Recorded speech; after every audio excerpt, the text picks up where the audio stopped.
One of the most important principles to understand when working with data, AI, or automation is a simple rule known as garbage in, garbage out.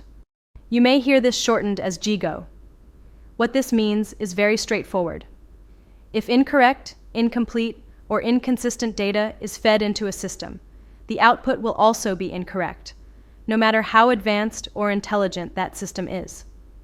This rule applies to everything from basic Excel reports to sophisticated AI models. Let's look at a few common finance examples.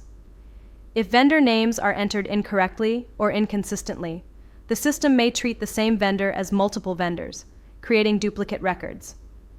If date formats are inconsistent, automation rules can fail or stop working altogether. If important values are missing, forecasts and analysis become distorted and unreliable.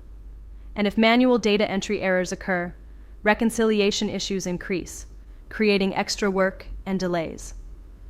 A common misconception is that AI can fix bad data. In reality, AI does not fix bad data.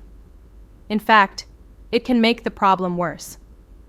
AI can amplify data issues by producing insights that look sophisticated and credible, even when they are based on flawed inputs. This makes errors harder to detect and more dangerous. That's why clean, reliable data is not something to fix later. It is a prerequisite for successful AI and automation. Before trusting AI outputs, we must first trust the data going in.